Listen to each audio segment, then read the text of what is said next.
Hello everyone, and welcome back to the Rebuild Timeline series. Last time we went over Link's Awakening, and we placed that on our new Rebuild Zelda timeline. But today, we're actually going to be taking a look at a trilogy of Zelda games that not many fans enjoy, and for good reason. We're going to be taking a look at the CDI Zelda games, and see if they can be considered canon, and if they are canon, where do they go on our timeline.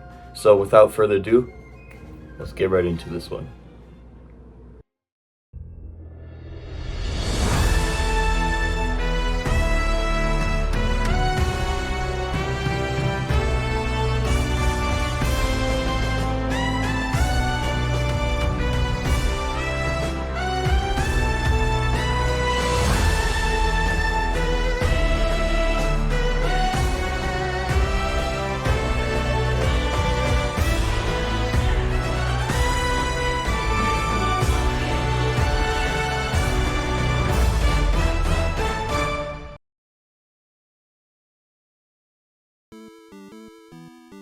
Before we dive into the lore, some of you might be wondering, Ganonfan, what's the point of covering the CDI games? They weren't made by Nintendo, so they don't count.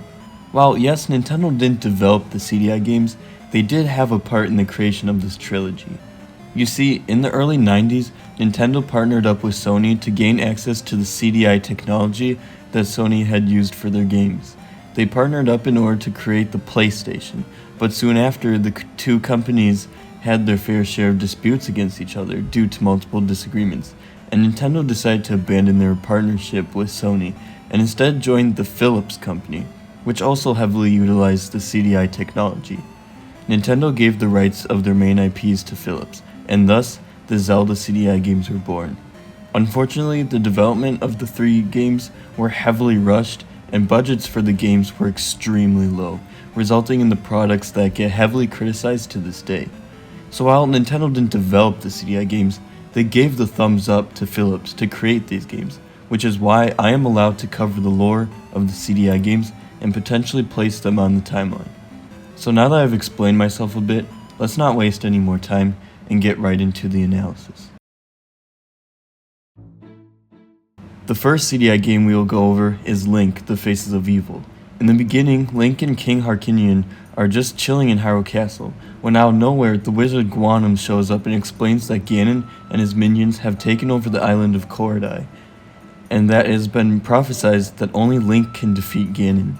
Ganon takes Link to the island via magic carpet, and this is where we begin the game. Link learns that to defeat Ganon, he must conquer each of the faces of evil, and once that is complete, the way to Ganon shall be opened. Throughout his quest, Link meets strange civilians, fights many of Ganon's minions, and collects items. One by one, Link defeats the boss of each face of evil, and before facing Ganon in the final battle, Link grabs the Book of Koridai, which is the only tool that can defeat the evil king of demons. Sometime during Link's quest, Ganon kidnapped Princess Zelda from Hyrule Castle and brought her to his lair. When Link arrives in his lair, Ganon asks for Link to join him, and that Link can become the greatest face of evil on the island.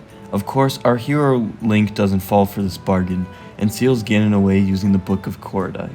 With Zelda finally rescued, and the faces of evil all conquered, the first CDI game is complete.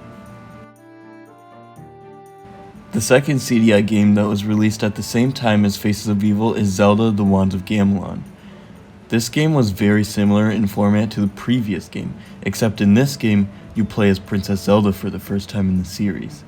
You see, at the beginning of this game, Link, Zelda, and King Harkinian are at Hyrule Castle, and the king states that Duke Onkled, the ruler of Gamelon, has been captured by Ganon's forces.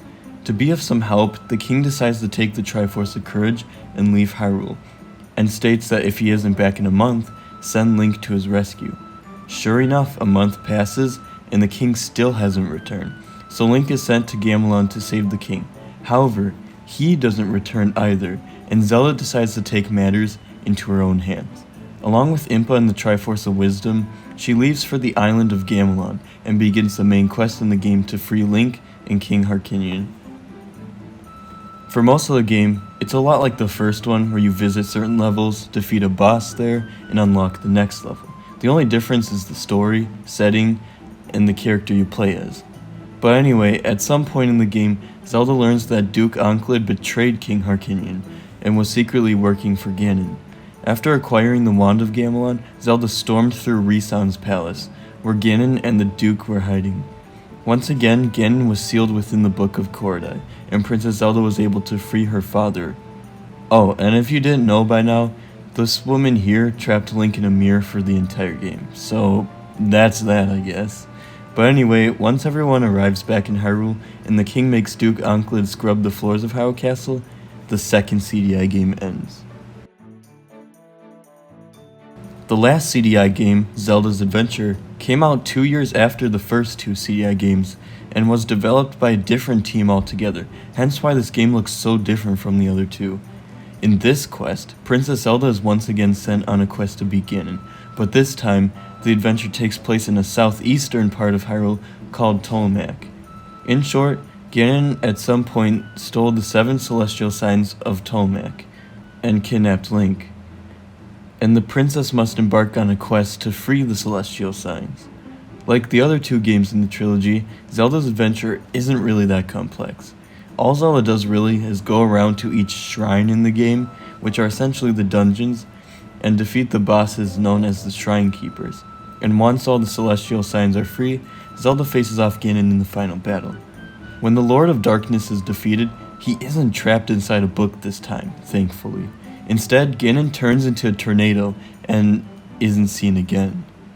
It's unclear whether Ganon was killed in this event or not, as it's really up to interpretation at this point, but I saw this event as Ganon being killed. Of course, let me know what you think otherwise.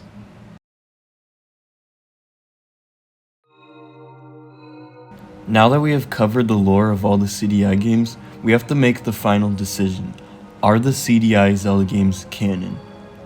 Well, since I found that they don't contradict our established timeline so far, I believe that the CDI games are canon. But before you click off the video and rage in the comments, let me explain my findings. Before jumping into placing these games on the timeline, I first needed to establish a timeline for only the CDI games. So first, I believe that Faces of Evil comes first, mostly because in that game, Link finds the Book of Korodai and uses it for the first time to seal Ganon away. And at the end of Wand of Gamelon, Princess Zelda just uses it out of the blue to seal Ganon away, meaning that she already had the book before embarking on her quest. And lastly comes Zelda's Adventure. However, this game feels so disconnected from the other two CDI games that it's hard to set a concrete placement, at least as of now. So let's focus on the first two CDI games, place them on the timeline, and then come back to Zelda's Adventure. At first, it may seem difficult to find a placement for these games, but thankfully, the Wand of Gamelon gives us major clues that heavily pinpoint where these games fit. Out of all the CDI games, Wand of Gamelon is the only one to feature the Triforce. Impa has the Triforce of Wisdom, and King Harkinian has the Triforce of Courage. The king having this piece should already stand out, because for a huge chunk of the timeline, the Triforce of Courage was sealed in the Great Palace for a future hero to claim. This means that the CDI games have to either take place after the Triforce is brought together in Adventure of Link, or sometime between A Link to the Past and the Era of Prosperity. I mention A Link to the Past because in that game, Ganon had the entire artifact, and after he was defeated by Link in that game, the royal family owned the entire artifact. One last thing I want to ask is, where is the Triforce of Power in Wand of Gamelon? We don't ever see it or hear a mention of it, and it doesn't seem like Ganon has it like he did in Zelda 1986. This leads me to believe that the royal family owns it, and they just didn't use it in the Wand of Gamelon, or any CDI game for that matter. Even with the knowledge of the royal family owning the entire Triforce, we still don't know which two possible placements the CDI games go in. Well, after doing a bit more research, I believe that both possible placements aren't entirely wrong, but placing these games after Link's Awakening is a better option, and this can be supported by another form of media. In episode 3 of the Rebuilt Timeline series, we discussed whether the Zelda TV show was canon or not, and I came to the conclusion then that it went against some established lore. Well, after adding a few more games onto the timeline and looking at it once again, I think that it can actually be canon this time. When you compare the designs of Link and Zelda from the TV show to their designs in the CDI games, they actually look quite similar to one another, except in the TV show, they look a bit older. Both the show and games also have a king in it, and interestingly, they are both King Harkinian. And like the Link and Zelda comparisons, King Harkinian looks older in the TV show than in the games. So if this is the same king, that must mean that they are the same Link and Zelda, and based on their designs, the events of the TV show take place after the first two CDI games. Now, we know that the CDI games are connected to the TV show, but how does this help us with the timeline as a whole? Well, I stated that a possible placement for the CDI games would be after the Adventure of Link, but in that game, the Triforce was brought back together, and in the TV show, the Triforce isn't all in one place. The other detail I have has to do with Ganon. In A Link to the Past, he is able to speak to Link before their final battle, and he also speaks in the first two CDI games. However, in Zelda's Adventure and Zelda 1986, Ganon is more of a mindless beast rather than an intelligent warlord. So with Ganon being a bit more intelligent in the early CDI games, I believe that's better for these games and the TV show to take place in between Link's Awakening and the Era of Prosperity, rather than after the Adventure of Link. So, for a rough breakdown of our updated timeline, we begin with the creation of the world, and after some conflict regarding greed over the Triforce, the Imprisoning War breaks out, which concludes with Ganon being sealed in the Sacred Realm with the full Triforce in his possession. Centuries later, A Link to the Past occurs, where Link defeats Ganon and acquires the Triforce, which then falls into the hands of the royal family. After his adventure in A Link to the Past, Link sets out to sea and finds himself going on another quest to wake the Windfish in Link's Awakening. Sometime after the events of that game, Ganon returns and begins to cause chaos in distant lands. First, he takes over the island of Korodai in Faces of Evil. At the end of that game, Link seals Ganon in the Book of Korodai, but the seal doesn't last too long, as Ganon frees himself from the book and causes more terror on the island of Gamelon. This is when the Wand of Gamelon takes place, where King Harkinian and Link go missing, and Princess Zelda, along with Impa, must go find them. At the end, Ganon is sealed in the Book of Korodai once again, and Zelda ends up finding her father and Link. Sometime after Wand of Gamelon, Ganon breaks free from the book again, but this time steals the Triforce of Power from the royal family. This then leads us into the Zelda TV show, where an older Link and Zelda endlessly defend Hyrule from Ganon's attacks, due to him trying to steal the Triforce of Wisdom. There isn't a really good ending to the show as it got cancelled, but this is where I think Zelda's adventure comes in then, when Ganon one day decides to steal the 7 celestial signs and Link in Tolemac, a region in the southern part of Hyrule. Zelda goes on a quest to free these signs, and at the end of her adventure, she kills Ganon once and for all, saving Link, Hyrule, and the Triforce of Power back. As more time passes on, the power of the Triforce keeps Hyrule in a state of prosperity, but as the good king of Hyrule gets closer to his death, he decides to hide the Triforce of Courage behind a series of trials for a future hero he deemed worthy.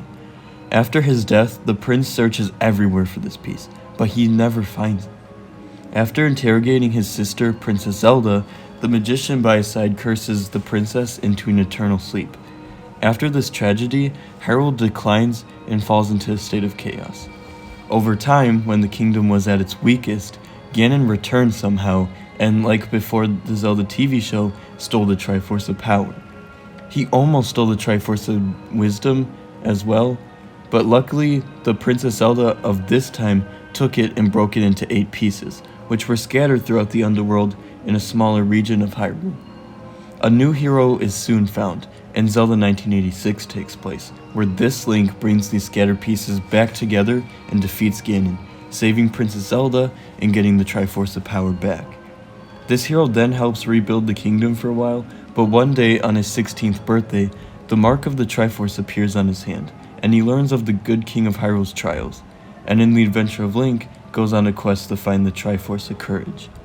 Link eventually beats all of these trials, and once granted the Triforce of Courage, he uses the entire Triforce to wake up the original Princess Zelda.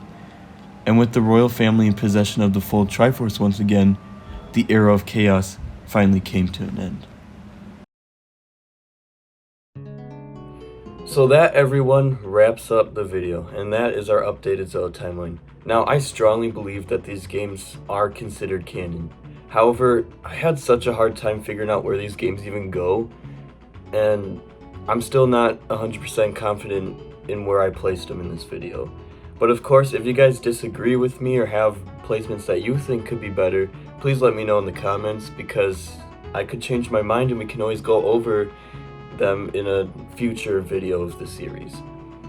But anyway, that's it for the video, and I'll be playing some Hyrule Warriors, Age of Calamity, getting ready for Age of Imprisonment. But other than that, next episode we'll actually be taking a look at some really odd Zelda games that I know almost nothing about, and I think a lot of people are also the same.